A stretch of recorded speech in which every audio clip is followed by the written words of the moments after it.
Un bien joli mot, ma foi, que celui de vacances. Un joli nom commun, tellement commun qu'il nous rappelle à tous quelque chose. Des souvenirs de joliesse et des oublis d'enfance, quand on partait de bon mutin, la fleur au zizi et le guide du moutard dans la poche.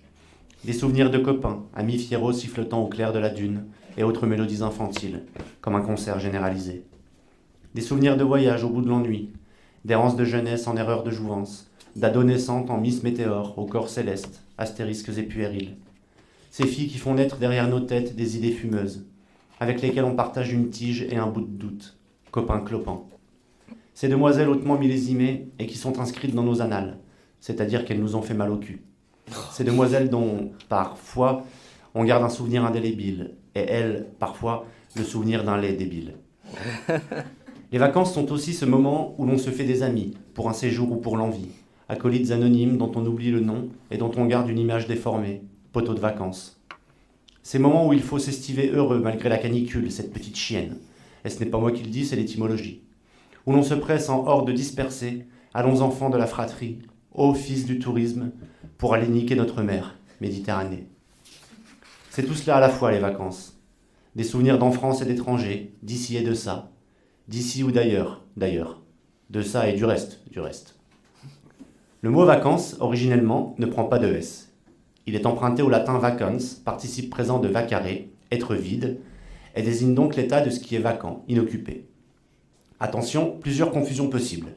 Il faut distinguer un cerveau vacant à ses occupations, par exemple celui d'un écrivain penché sur une phrase, et un cerveau vacant tout court, par exemple celui de Christine Angot penché sur une phrase. De même, il ne faut pas confondre une chronique de vacances, ce que j'avais prévu de vous écrire, et une vacance de chronique, ce que je suis en train de vous lire.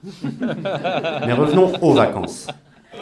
Force est de le constater, le mot est un pluriel bien singulier. Au fil du temps, il a pris un R pédant et un S final pour désigner une période de repos entre deux périodes de travail.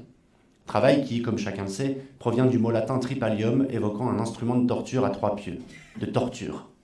Les vacances, donc, par propagation du vocabulaire managérial, c'est-à-dire par extension du domaine de la flûte, sont devenues pour l'âme et le corps ce que sont pour les oreilles les quelques secondes de silence séparant deux morceaux de Stromae, un espace vide entre deux séances de torture. Mais il en faut pour tous les dégoûts, et il y en a pour toutes les envies. Par ordre d'aspiration, celle où l'on voit les jolies femmes protéger leurs atouts et leurs jolies gorges jusqu'alors savamment dépoitraillées se couvrir aux encolures. Vacances de l'atout sain. Celle de jeunesse, des tours supplémentaires sur le chemin des écoliers. Ces semaines où, depuis notre plus jeune nuage, on regarde tomber la neige sans jamais voir le soleil. Vacances solaires, consacrées aux sports divers et variés. Celles pendant lesquelles les parents envoient leurs gosses chercher des œufs dans le jardin alors qu'ils n'en ont pas caché. Vacances d'œufs de Pâques. Il est très important qu'il n'y ait pas d'œufs dans le jardin, mais que les marmots cherchent quand même. C'est pour mieux les préparer au marché du travail. Et enfin, la dernière n'est pas des moindres, l'astre de notre liste, comète sur le calendrier, vacances d'été. Cette période pendant laquelle on décide de supprimer les T de chaque phrase, comme nous pourrions le faire à parir demain un an, mais nous ne sombrerons pas dans pareille simplicité. En revanche, ayons ici une petite pensée pour les jeunes catholiques qui, en camp de vacances, ont reçu quelques mains occultes, participé à des matchs de biche violet, de foot-gaulle et autres parties de pénis. Ils pensaient venir pour se faire enculter, mais c'était en pleine vacances d'été.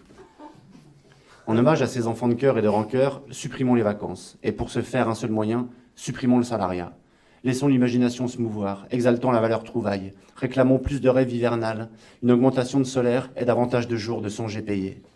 De toute façon, en ce qui me concerne, le boulot occupe la première place. C'est un arbre trop raide, trop rigide. Le boulot est l'arbre qui cache la folée, fait pousser des chênes et fabrique le mélèze.